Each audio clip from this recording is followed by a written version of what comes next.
rendre la dignité aux Gabonais, restaurer la confiance démocratique, replacer le citoyen au cœur du jeu politique et au centre des décisions qui engagent la nation. Mais 2 ans plus tard, presque jour pour jour, les faits parlent d'eux-mêmes. La promesse d'un essor vers la félicité a bien pâli.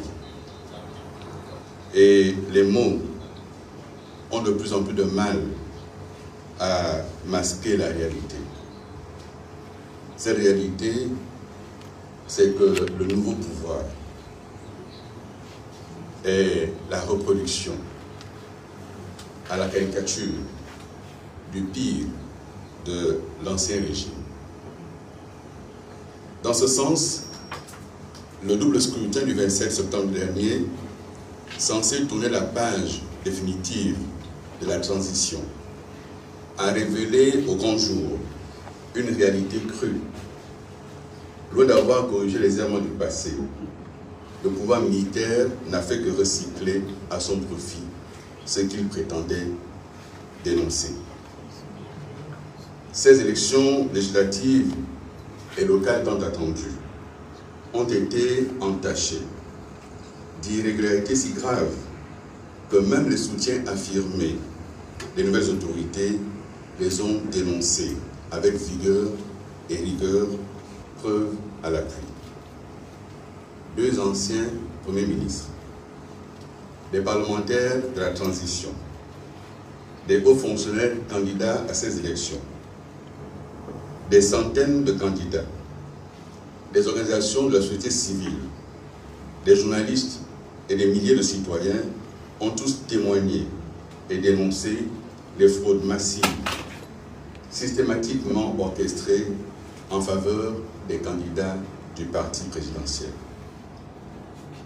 Il ne s'est pas agi de simples cas isolés et anecdotiques, contrairement aux délégations du gouvernement, mais bien des mouvements d'ensemble ayant touché la quasi-totalité des circonscriptions électorales du pays et de la diaspora.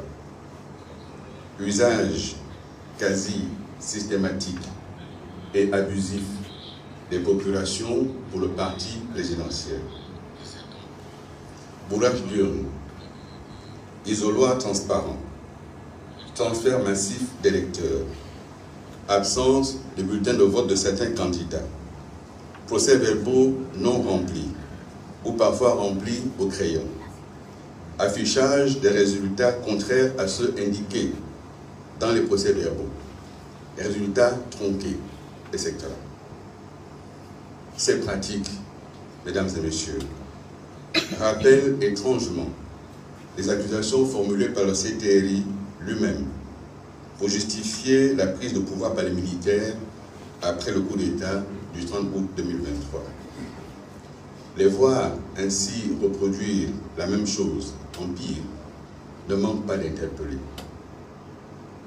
Il est du reste significatif de voir le ministère de l'Intérieur faire piteusement machine arrière après que des candidats ont dénoncé des irrégularités, preuves à l'appui, et des versions de résultats dans leurs circonscriptions respectives, les rétablissant ainsi piteusement dans leurs droits.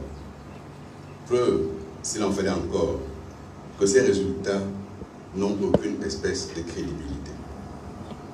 Chacun peut ainsi relever, dans sa province ou ailleurs, des cas de candidats déclarés éliminés dès le premier tour, mais qui, comme par magie, sont repêchés pour le second tour. Ce n'est plus le choix de l'électeur qui importe. Ici se trouve consacré le fait du prince, qui seul choisit qui a le droit d'être élu ou pas. C'est du jamais vu dans notre pays. Nous parlons donc de nomination électorale. Lorsque l'on veut corriger une erreur dans la précipitation, on commet une erreur encore plus grande. Cette élection est un naufrage. Les espérances portées par la prétendue 5e République ont vécu. Mesdames et messieurs, au lendemain du coup d'État du 30 août 2023, les nouvelles autorités affirmaient vouloir restaurer les institutions et organiser une transition exemplaire. Force est de constater que très peu de cas et d'engagements ont été respectés. Au lieu de renforcer les comptes au pouvoir, on a plutôt consacré l'hyper-présidentialisation du régime. Au lieu d'adopter la neutralité et l'impartialité, il a été créé de toutes pièces un parti politique, immédiatement propulsé au centre de la vie politique. Et ce parti de conclure des alliances électorales avec le Parti démocratique gabonais, celui-là même qui fut chassé du pouvoir, accusé par tous de tous les péchés d'Israël. Et surtout, accusé d'avoir tronqué les résultats des élections du 27 août 2023. Que faire? Que faire maintenant que le parti présidentiel et le ministère de l'Intérieur viennent à leur tour de tronquer les élections? Faut-il un nouveau coup d'État? Ce ne serait pas la solution. Nous n'y croyons pas.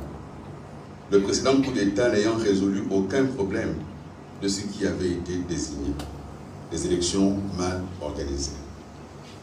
Mes chers compatriotes, le 27 septembre écoulé, le Gabon avait une occasion historique de refonder son pacte démocratique et républicain. Mais la transition, grisée par les résultats du référendum et de la présidentielle, qui relevaient davantage de la volonté de tourner la page et non pas d'une vraie élection démocratique, cette transition, loin d'incarner un renouveau, se révèle n'être qu'une continuité masquée. Les pratiques décrites hier sont en effet recyclées à la vitesse grand V et maquillées sous le sceau d'une légitimité électorale usurpée, parce que fruit de fraude à grande échelle. Pour laver l'ignominie de ce fiasco électoral, il faut se hâter d'en tirer les conséquences. Les instances de gestion de l'élection viennent de prouver leur incompétence à la face du monde, de même que leur partialité en faveur du parti présidentiel. Lorsque partout, sur le territoire national, les mêmes cris s'élèvent pour dénoncer les mêmes fraudes, ce n'est pas le fruit du hasard, c'est une résultante constante d'une fraude d'État. Le 27 août, c'est l'État qui a fraudé. La lecture des résultats provisoires par le ministre de l'Intérieur a donné parfois lieu à des moments d'anthologie qui ont révélé l'impréparation et l'improvisation. Nombre de votants plus élevé que le nombre d'inscrits par endroit, doutes émis en direct sur certains résultats, deuxième lecture de certains résultats corrigés sans explication aucune, et que dire des cas observés dans la diaspora. Urnes bourrées, comme au Gabon, centres de vote fermés à la dernière minute et déplacés à des dizaines, voire des centaines de kilomètres des lieux du vote, usage massif, systématique et abusif des procurations en faveur d'un seul parti, etc. Comme si tout cela ne suffisait pas, il a fallu que la Cour constitutionnelle, encore elle, s'en mêle en autorisant le ministère de l'Intérieur à violer la loi pour ce qui est de l'organisation, notamment l'obligation d'authentification des bulletins de vote. Mesdames, Messieurs, il s'agit là d'une violation manifeste de la transparence et de la sécurité des élections. Aujourd'hui, plus que jamais, il nous faut dire les choses avec clarté. Le Gabon ne pourra se relever de ce marasme que si la promesse faite par les militaires le 30 août 2023 redevenait une exigence réelle. Aussi, au regard des fraudes massives du manque constaté et des irrégularités manifestes qui ont entaché l'ensemble du processus électoral, entamant ainsi la crédibilité des résultats, nous exigeons l'annulation pure et simple de ces élections. Leur nouvelle tenue doit être conditionnée à la prise en compte d'un certain nombre d'exigences et gages de transparence, notamment le limogeage de toute la chaîne responsable de ce désastre, la mise à plat du fichier électoral, la suppression des procurations, l'interdiction de la transhumance électorale. Persister à aller au bout du processus actuel, c'est prendre les risques d'une crise de confiance majeure qui qui va renforcer encore plus la défiance des populations à l'égard de la chose publique, ce qui signerait l'échec définitif de la transition. Mesdames et messieurs, je voudrais, à ce stade de mon propos, et pour conclure, interpeller directement le chef de l'État. Monsieur le Président, vous avez perpétré un coup d'État le 30 août 2023 pour refuser, selon vous, que les résultats tronqués d'une élection maintiennent au pouvoir celui qui n'a pas gagné. Les Gabonais vous ont applaudi pour cela. Vous n'avez pas le droit aujourd'hui de laisser prospérer les résultats tronqués d'une élection bâclée. Il y va de votre crédibilité. Vous vous situez désormais à un point de bascule. Soit vous écoutez les voix lucides de milliers de Gabonais qui appellent à annuler ces élections, rejoignant ainsi les demandes formulées par vos soutiens, et vos soutiens la première heure. Et vous pouvez alors sauver votre crédibilité et l'honneur de notre pays. Soit au contraire, vous choisissez d'écouter les faucons qui vous disent que tout va bien, comme certains l'ont fait hier avec votre prédécesseur, et vous prouverez aux yeux du monde que le coup d'État du 30 août 2023 n'était pas une manière de rétablir la démocratie, mais une simple volonté de remplacer celui qui était là. Ce choix, vous n'aurez pas une deuxième fois. C'est le seul au cours de ce septennat. Le peuple vous regarde, le peuple vous attend. Mesdames, Messieurs, merci de votre aimable attention.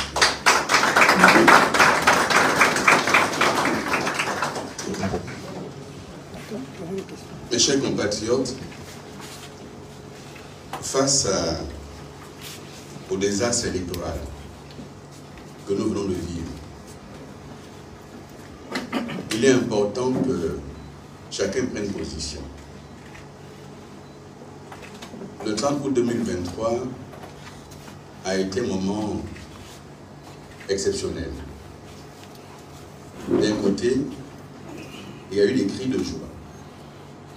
Des cris de joie parce que les militaires venaient mettre un terme à un système.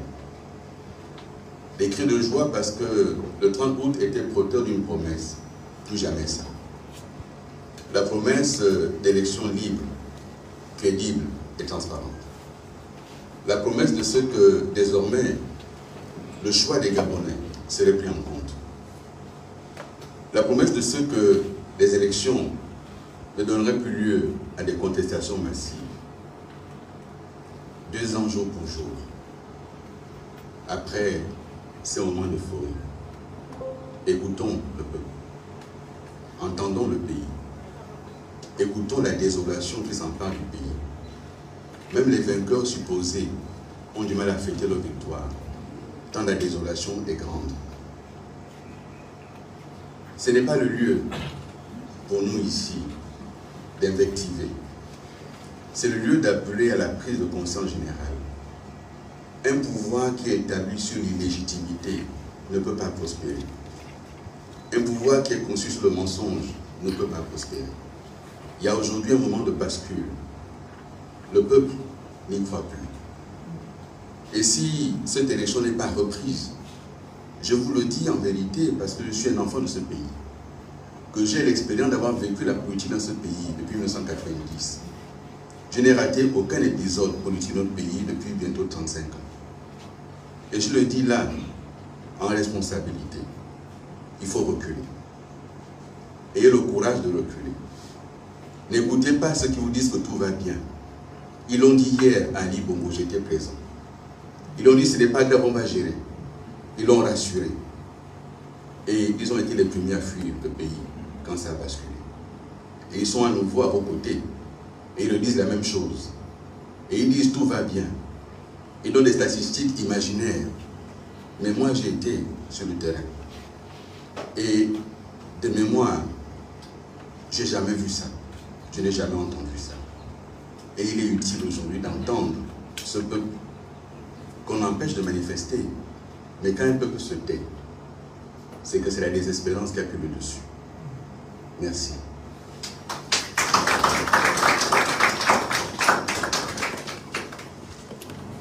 Oui.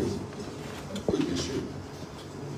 Bien, Monsieur le Premier ministre, Monsieur le Président, je vous ai écouté, votre voix s'ajoute à celle des deux autres anciens Premiers ministres. Et vous, comme les deux autres Premiers ministres, vous dénoncez justement ces élections doublées ou bien couplées qui viennent de s'achever. Alors, de l'autre côté, nous avons la voix du vice-président de la République. Nous avons également la voix des observateurs de la CEAC. Ces deux voix aussi, à contrario, disent que les choses sont très bien déroulées.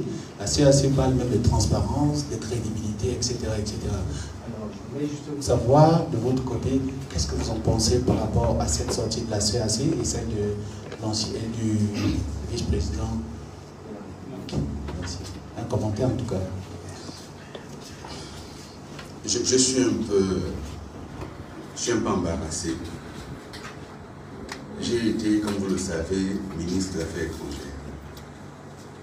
Et comme vous le savez, avec des collègues ministres de la CEAC, nous avons porté la réforme de cette institution. Cette réforme de la CEAC, en passant le secrétaire général à la Commission, avait pour ambition de donner à notre institution communautaire la force, la puissance, le courage de faire comme d'autres communautés sous-régionales continentales. La CEAC a manqué à l'occasion de sa grandeur. Elle n'a été nulle part sur le terrain, je ne l'ai pas vue. Et si elle a été sur le terrain, elle n'a pas sûrement constaté la même chose que nous. Et il est curieux qu'une organisation sous-régionale aille à l'encontre de l'observation générale, et y compris la société civile gabonaise qui, pour une fois, a pris le courage de dénoncer des fraudes massives, irrégularités constatées à gauche et à droite. Je crois que la CEAC veut se racheter de sa position après le coup d'État et tente de se rabibocher avec les autorités gabonaises et en prenant pour cela la population gabonaise en otage. Je ne crois pas que la CEAC soit dans son rôle de venir valider une élection aussi bâclée aux yeux de tous. Ça, c'est pour ce qui est de la CEAC. Pour ce qui est du vice-président, d'abord, je ne sais pas à quel titre il a parlé. Je ne sais pas ce que la Constitution lui donne comme prérogative dans ce domaine. Il y a un ministère de l'Intérieur qui organise les élections, il y a la CNOSER qui est là, il y a la CER qui est là. Mais j'imagine, puisque la Constitution dit qu'il supplée le président, j'imagine donc que c'est le président qui a parlé par sa voix. Il est mal placé pour en parler parce qu'il est partie prenante. Il est allé mener campagne sur le terrain en sa qualité de membre influent du parti présidentiel. Il n'est donc pas bien placé aujourd'hui pour incarner une institution. Il est partie prenante. Et je me garderai de dire davantage. Je crois que son propos est totalement en dehors de toute réalité. Mais lorsque j'évoquais tantôt ce qui hier disait tout va bien, je crois que chacun a bien suivi mon regard. Et de quelque côté qu'il soit, il dit toujours tout va bien. Et il prendra le temps ensuite de s'en aller quand viendra la catastrophe.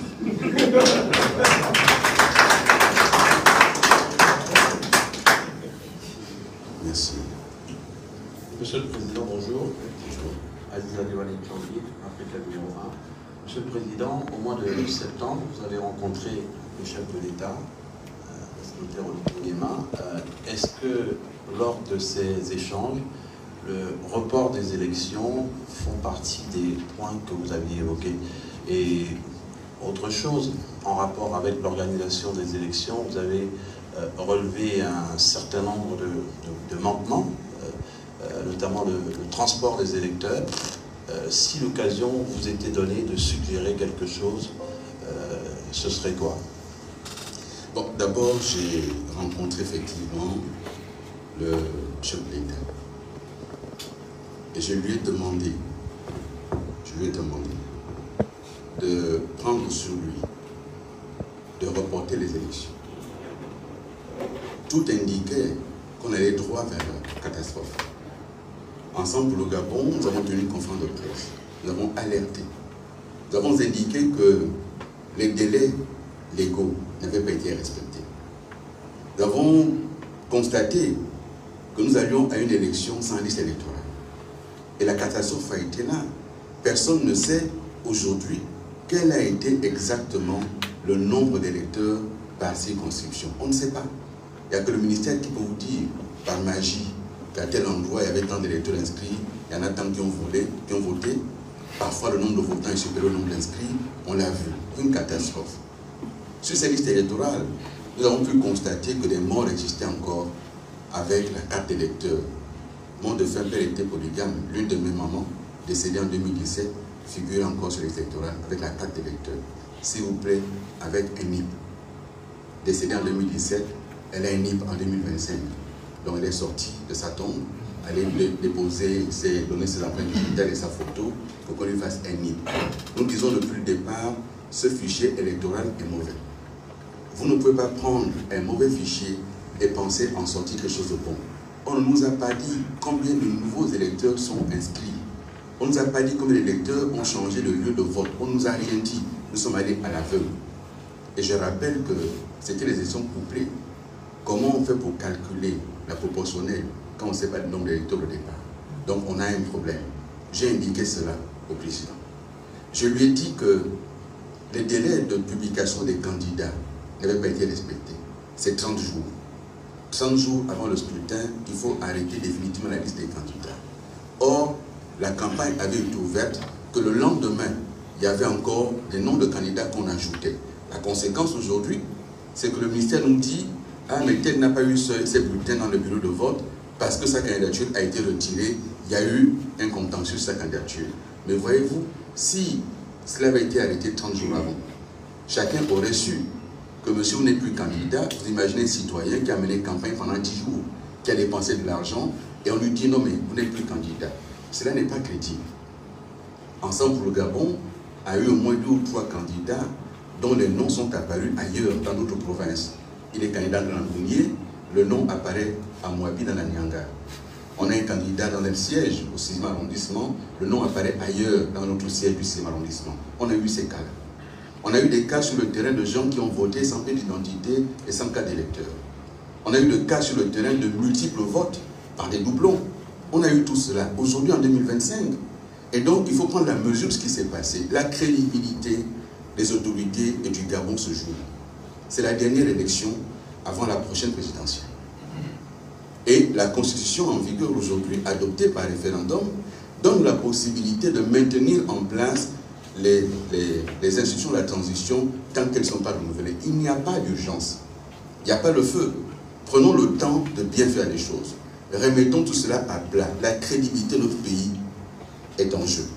Je ne parle même plus de la crédibilité des dirigeants parce qu'apparemment, ce n'est pas leur souci. Mais pour le pays, faisons mieux les choses. Voilà ce que je peux dire. Et naturellement, qu'est-ce qu'on peut avoir comme proposition? Je l'ai indiqué tantôt. 1, on arrête tout ça. 2, on remet à plat le fichier électoral. 3, on arrête les procurations. Les procurations, c'est une faute de l'État. Le chef de l'État a fait une conférence, il a fait une déclaration pour l'ouverture de la campagne. Et il a informé le Gabon qu'il voterait par procuration. Et il a voyagé. Et le vote a eu lieu en son absence. De 2 choses l'une. Soit il a fait sa procuration avant de partir. Et donc ça veut dire que les carnets de procuration étaient prêts avant. Alors qu'on nous a dit à 48 heures que ce n'était pas prêt. Soit il n'a pas fait de procuration du tout. Mais j'imagine qu'il a fait la procuration. Ce qui veut dire qu'en fait le camp présidentiel avait longtemps à l'avance des carnets de procuration. Et sur le terrain, ils avaient tous des carnets de procuration.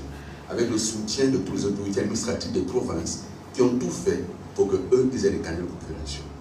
Et le ministère qui décide de modifier la loi avec des circulaires. Les circulaires sont des notes internes qu'un ministre adresse à ses administrés en interne. La circulaire ne peut pas s'opposer à la loi, ne peut pas être opposable à la loi. Et on nous dit sur recommandation de la Cour constitutionnelle. La Cour constitutionnelle ne fait pas de recommandation. Elle émet des avis ou elle prend des décisions. Et avis ou décision, c'est publié au journal officiel. Qu'on nous sorte ces éléments au journal officiel qui ont modifié la loi électorale à 48 heures du scrutin. Et certaines dispositions ont été modifiées la veille du scrutin. Tout cela n'est pas possible, tout cela n'est pas crédible. Et que la CAC vienne saluer cela, c'est surprenant. Merci.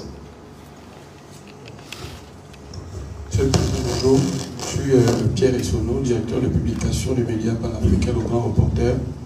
Tout à l'heure, vous avez dit que vous ne souhaitez pas commenter les propos de certains hommes politiques, mais nous avons quasiment 3 premiers ministres qui ont décrit un peu, et il y a 2 actuellement qui se livrent une bataille par médias interposés. Et il y a également un candidat d'un parti, l'Union nationale pour le pas le citer, qui a quelque part lors de sa déclaration reconnu que vous aviez raison de renvoyer ces élections. Quel est votre commentaire? Ça, c'est ma première question. Ma deuxième question, le commun des Gabonais et des observateurs de la vie politique estime que les membres du parti présidentiel ont quasiment utilisé les mêmes méthodes tant décriées autrefois. Certains viennent de la diaspora, d'autres reviennent de l'opposition. Quel est votre commentaire de ces méthodes-là? Vous savez, depuis le 30 août 2023, j'ai fait le choix de ne pas me mêler la gestion du pays. Nous avons été accusés de tous les maux. Ma position à moi, et que j'ai partagée à mes anciens camarades du PDG, était de leur dire: laissez les militaires et leurs nouveaux amis gérer le pays. Mettez-vous en dehors de ça. Je ne pense pas qu'il soit utile d'aller prendre 2 fois le même péché. C'est pas utile. Et en s'accrochant au pouvoir, le Parti démocratique gabonais a donné l'opportunité, aussi bien au nouveau parti présidentiel, à l'opinion, de le rendre coupable encore alors qu'il n'a pas géré cette élection. Mais parce qu'il a voulu s'accrocher. Et voilà ce que ça en coûte. Le Parti démocratique gabonais a retiré ses recours qui auraient éliminé une bonne moitié des candidats du parti présidentiel. Aujourd'hui, ces candidats l'ont éliminé partout et l'ont laminé sur le terrain, en utilisant, comme vous le dites, les mêmes méthodes. Il fallait que les militaires, finalement, en prenant le pouvoir, nous prouvent qu'ils étaient capables de faire autre chose. Là, c'était un naufrage. C'est un naufrage. Et ceux qui ont accepté d'aller aux élections, tous sont allés aux élections. Ils avaient espéré que ce serait différent. Ils avaient en mémoire le référendum. Mais le référendum, nous avons alerté qu'il y a eu des bourrages d'urnes au référendum. Nous avons alerté que les bureaux étaient composés uniquement de partisans du oui, partout sur le territoire. Nous avons indiqué que l'administration et l'armée avaient chargé pour les urnes, mais personne n'a voulu entendre. On a été à la présidentielle, on a dit la même chose, personne n'a voulu entendre. Mais l'organisation n'a pas été différente cette fois-ci. La seule différence, c'est que là maintenant, chacun était concerné directement. Et que là maintenant, chacun a pu subir ce qui s'est passé. Et que là maintenant, chacun a pu constater tous les errements qu'il y a eu. Alors, oui, pour parler du cas spécifique d'Akanda, il est révélateur des incohérences et des inconséquences. Vous avez un candidat qui a tous ses procès-verbaux, qui a tous ses résultats, et qui arrive et dit au gouvernement, dit au ministère, vos chiffres sont faux, voici ce que j'ai. Vous avez dit tant de votants, moi j'ai tant de votants. Vous avez dit tel taux de participation, moi j'ai celui-ci. Et il a dit aux journalistes, je vous mets à votre disposition tous les chiffres. Et piteusement, le ministère, sans même faire semblant d'attendre un recours, parce que dans ces conditions-là, que le candidat aille faire un recours, mais piteusement, le ministère est venu corriger. Comme il a corrigé dans d'autres circonscriptions, parce que cette élection, en définitive, si tu ne peux pas te battre pour imposer tes résultats, c'est fini. Si tu n'as pas quelqu'un au sommet qui va prendre un coup de fil, appeler le ministère, c'est fini. Vous avez eu le ministre en direct à la télévision qui balbutiait et qui disait, mais vérifiez-moi ces chiffres, parce qu'en fait, on lui avait dit que celle-là, elle doit gagner. Et que ceux qui l'annonçaient là, la personne ne gagnait pas. Vous êtes sûr que c'est ça? Chacun a vu ce qui s'est passé. À ce stade-là, c'est un naufrage. Ça n'a pas un autre nom. Et lorsqu'on veut être sérieux, on prend la responsabilité de dire stop. On y a mis de l'argent. Ça a coûté de l'argent. Oui. Mais on prend le temps. Il n'y a pas d'urgence. On reconduit le Parlement de transition et on prend le temps de bien organiser les élections pour que tout le monde soit satisfait et que le choix des Gabonais soit finalement reconnu. Il faut mettre un terme à la transhumance électorale. Vous évoquez ceux qui sont arrivés de la diaspora et qui étaient les grands donneurs de leçons. Je ne me permettrai pas de commenter cela. Je crois qu'ils en prennent assez sur les réseaux sociaux. Leurs amis d'hier ont suffisamment de temps à leur consacrer. Moi, j'aimerais pouvoir consacrer mon temps à autre chose. Monsieur le Président, c'est vrai que ça devient une polémique. On en a plein les oreilles depuis pratiquement 2 à 3 jours. Monsieur le Président, les statistiques, selon encore le gouvernement, 2% d'erreur, de marge d'erreur n'est pas matière à reprendre une élection, selon le gouvernement. Je vous ai dit tantôt que le jeu auquel les uns et les autres se livrent est malsain pour le pays. Je ne suis pas certain que les 2 anciens premiers ministres qui ont pris la parole soient 2 dangereux opposants. C'est même des soutiens du président de la transition.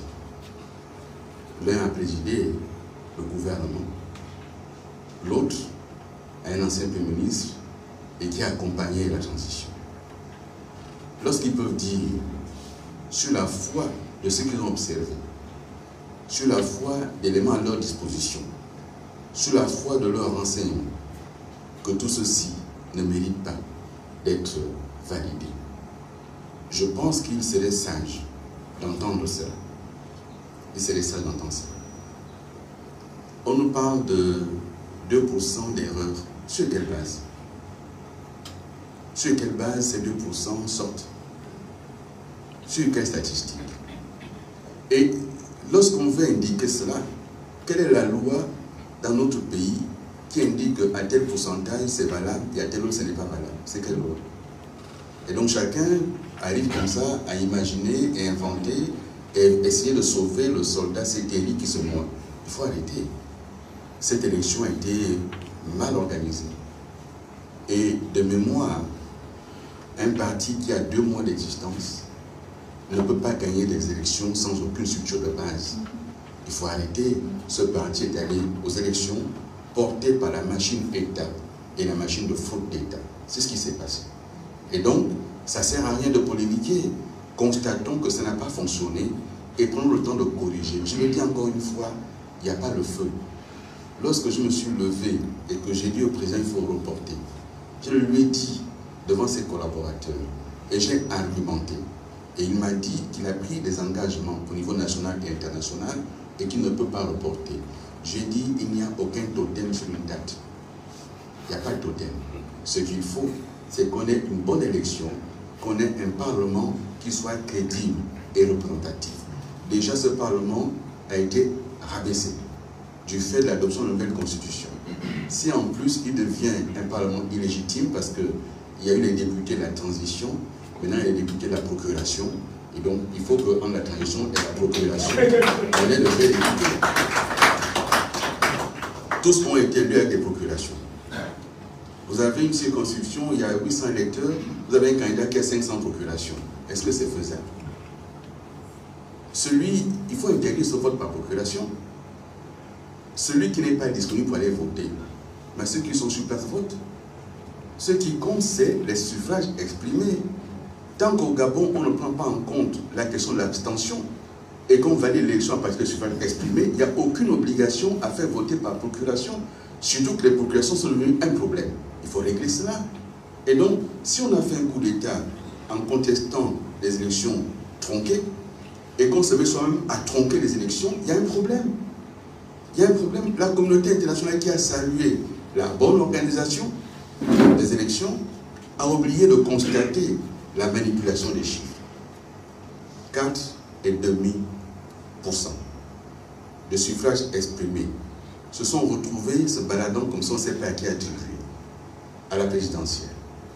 Et sur 8 candidats, la CNOSER a attribué les 4,5% à un seul candidat. Ça vous montre bien qu'il y a un problème dans cette histoire. Et c'est le gouvernement qui organise les élections. Et donc, le chef de l'État étant chef du gouvernement, c'est son autorité directe qui a ce désordre. C'est lui le chef du gouvernement. C'est lui qui est le patron du ministre de l'Intérieur. Lequel ministre de l'Intérieur est le patron de la CNOSER et de la CR, Dupont et Dupont. La CR va dire là que ça s'est bien passé. Donc Dupont et Dupont, il ne peut pas dire autre chose. Et c'est cela qu'il faut constater, ça n'a pas marché. Encore une fois, chers compatriotes, le sujet n'est pas de se positionner en donnant de leçons. Le sujet, c'est de se dire, il y a eu un moment dans ce pays, c'était un moment grave, et le peuple y a cru. Mais modestement, dès le départ, j'ai indiqué que ça, ce que j'observe, c'est la reproduction d'anciens systèmes. Et certains ont ri. Et certains ont dit, mais lui, qu'est-ce qu'il raconte?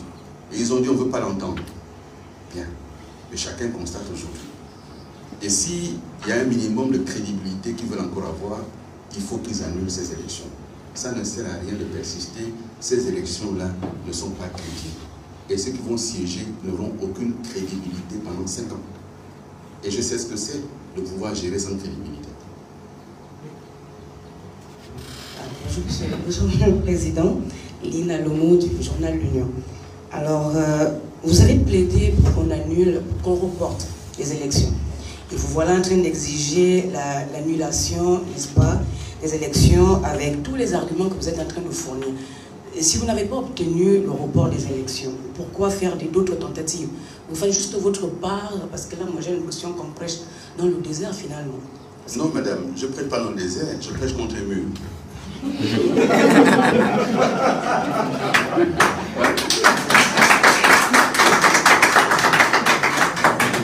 Et donc, il a le choix de se dire, ce monsieur est venu m'alerter. J'étais pas obligé d'y aller. J'allais le voir en lui disant, il faut reporter. Je lui ai dit, de toute façon, vous avez déjà votre majorité, parce que vous avez le PDG qui a investi 145, c'est votre parti. Adopté, mais c'est votre parti.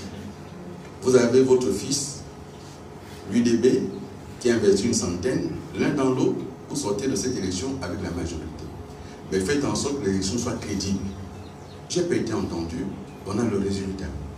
Et moi je dis qu'il faut reporter ces élections, il faut annuler et les refaire en prenant le soin de bien préparer. Je peux ne pas être entendu, je ne doute même pas que je ne serai pas entendu. Bien. Mais une fois que ceci est dit, je ne peux pas venir ici et dire que ça s'est bien passé, ça ne s'est pas bien passé. Je ne peux pas venir ici et dire, bah, écoutez, ça ne me concerne pas, ça me concerne en tant que citoyen, en tant qu'acteur public, ça me concerne.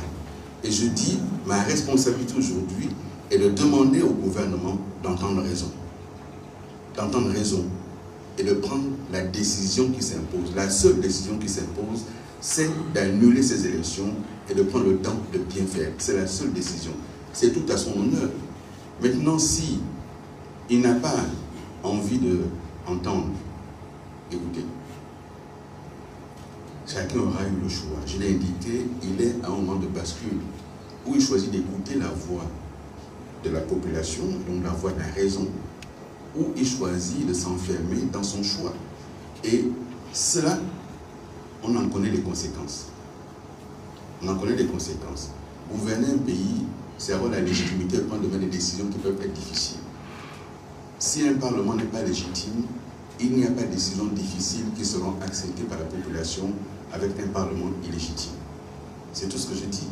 Et après, si je ne suis pas entendu, j'aurais fait ma part. On prend une dernière question. Monsieur le Président, Ornika Bilogui du journal Le Banja. Ma question est la suivante. Quelle sera la position d'ensemble pour le Gabon en cas de non-annulation du scrutin? C'est-à-dire? C'est-à-dire, en cas où on n'annule pas le scrutin, le parti, quelles sont les actions que le parti compte mener pour vivre, pour continuer ses activités? Mais madame, les activités ne dépendent pas des élections. Le parti Ensemble pour le Gabon est un parti d'avenir. Et nous allons travailler à implanter le parti. Nous allons travailler à continuer à faire connaître notre position, notre vision, notre idéologie. Et ce parti d'avenir se construira avec les Gabonaises et les Gabonais qui de plus en plus nous font confiance et entendent ce que nous disons. Vous me donnez l'occasion de remercier tous ceux qui, dans la diaspora, notamment au deuxième siège, ont soutenu nos candidats. Tous ceux qui, au Gabon, ont soutenu nos candidats. Si le gouvernement n'entend pas raison, ce serait bien dommage, parce que c'est le naufrage. Je vous le dis, c'est le naufrage. Il n'y a pas autre chose. Gérer un pays, c'est avoir la crédibilité. La crédibilité, madame. La question de la confiance. Les institutions internationales doivent avoir confiance dans nos institutions à nous. Qu'elles soient politiques, qu'elles soient économiques, qu'elles soient financières. La transition a été un temps. Et on s'est dit, c'est un parlement de transition, on fait avec. Mais sortir des élections. Et j'avais prévenu, j'avais dit qu'il faut sortir la transition, mais par la bonne porte. Je l'avais dit. J'avais dit qu'il fallait inverser le calendrier pour tester le modèle. Le modèle, aujourd'hui, a montré que ça ne fonctionne pas. Il faut prendre le temps de s'asseoir, de le corriger, de tenir compte des erreurs observées. Vous savez que certains bulletins de vote, par exemple, au deuxième arrondissement de Maputo, il y avait à l'ouverture du scrutin des bulletins de vote de candidats au local, au département des villes, dans les bureaux de vote du deuxième arrondissement, qui ne sont pas concernés. Lesquels bulletins avaient été d'abord expédiés à Boué, avant d'arriver à Maputo tôt le matin. Et quand j'arrive pour voter, je dis au président, mais pourquoi les bulletins ne sont pas authentifiés? Et sur le bulletin, vous voyez bien en haut une case où le président doit authentifier et en bas les deux assesseurs. Il me dit qu'il y a une directive du ministre qui a dit qu'on peut s'en passer. J'ai demandé qu'on monte la directive du ministre et j'ai lu la directive du ministre qui nous indique dans sa directive, sur les recommandations de la Cour constitutionnelle, on peut ne pas authentifier pour gagner 8 ans. Voilà. Et donc, parce qu'on veut gagner 8 ans, mais si vous voulez gagner 8 ans maintenant, on vous a de reporter justement pour gagner 8 ans. Vous n'avez pas voulu reporter. Et donc, les Gabonais ont voté avec des bulletins non authentifiés en violation de la loi. Voilà. Et certains bureaux de vote, les gens sont sortis sans remplir les procès-verbaux, en leur disant vous viendrez remplir demain. Les législateurs n'étaient pas formés, ils ne savaient pas comment ça se passe. On l'avait vu partout. Et donc, ces éléments ont été observés sur l'ensemble du territoire. Quand on dit 2%,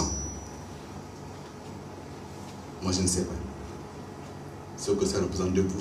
Quelle est la base? Je ne sais pas. Et donc moi ce que j'ai vu, ce que chacun a constaté, c'est ce que je viens de dire. Et il faut que ce scrutin, ces élections soient annulées et qu'on prenne le temps de bien les refaire. C'est ce que je dis. Et surtout, que ceux qui ont mal organisé soient démis de leurs fonctions. Parce que ça ne sert à rien de faire l'autruche. Ça n'a pas fonctionné. Il faut en tirer les conséquences. Ce serait aussi ça, l'honneur de la 5e République. Bien, merci de m'avoir écouté. Et...